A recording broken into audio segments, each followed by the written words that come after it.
what I'm going to do is I'm going to let him crash, isn't it? Yeah. So I'm going to let crash move out, and then I'm going to apply horizontal pressure. Horizontal. Yeah.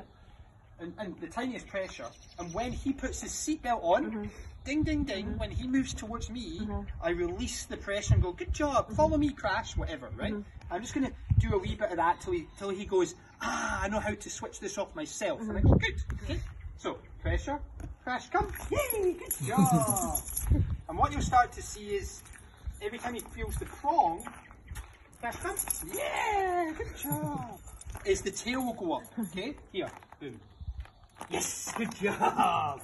Now what I'm good jobbing is he's going, I hear ding, ding, ding, which is I feel the pressure. How do I get rid of it again? And I'm not going, wrong choice, back, you know.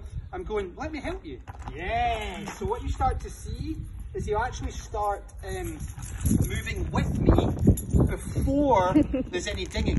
Yeah. So in other words, I then have a dog that just walks with me. Whatever way you walk, basically. So with the tiniest pressure. Okay, so now we're dancing. Pressure on. Yeah, good job. Okay. Boom. Yes. Yahoo! Good job, buddy. So what I'm teaching the dog, crash. Yes, is how to switch the pressure off himself. Does that make sense? So what is great about the prong is you don't get that. You could teach it with a halty, but you would get way more fighting in this one. With the prong, you don't. You know, he's much more comfortable with it. Pressure on. Oh, yes. Good job, buddy. Pressure on. Yes. And so it's not about him going, oh, but Roddy, what if he gets used to it? Or, no, I want him really comfortable with it, because then he understands the language. So then if I do need to, in general, I'm sideways, whatever side I'm on, when I'm just communicating. And he comes, but I have to make sure that when he puts his seatbelt on, comes with me, I need to relax, or else he's still hearing the dinging, and he's going, but the seatbelt's on, but the dinging's going, that must be wrong. So then we confuse the animal. Okay, so yes, good job, dude.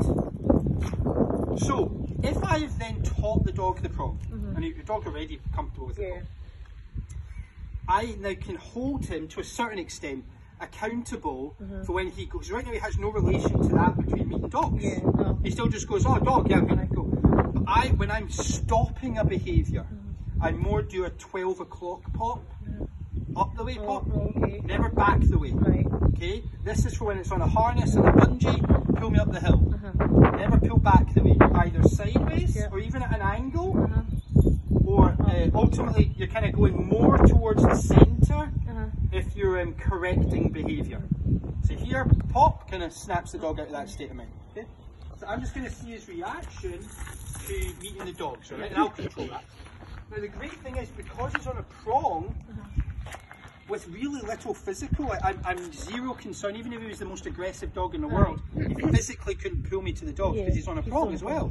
So obviously it makes it easier for people that he weighs friggin' more than you. So it allows you to really have more control. Does that make sense? Yeah. So just there, that's ratty behaviour. See, he's going, oh, the boot. And I'm going, yeah, just because the boot's open, even if there was no dog, that isn't how you get near the boot, pal.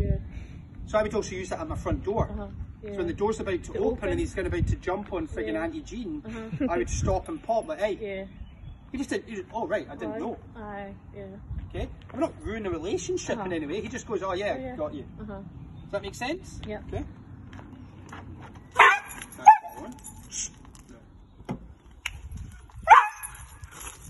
So the dog is used to exploding the animal. That's what it is, And the Huskies in particular, German Shepherds are the same, they will vocalise things.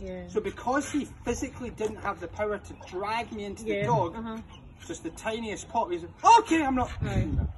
This is very good. Good job. Nice. So I'm saying we can meet, but when I invite you, don't you dare try and meet without my permission. So Junior's vocalising, he wants out the car, he's been in there for a couple of hours, right? But there's rules. Okay? And this is dogs that are out dogs, right? So, not that these things are rubbish.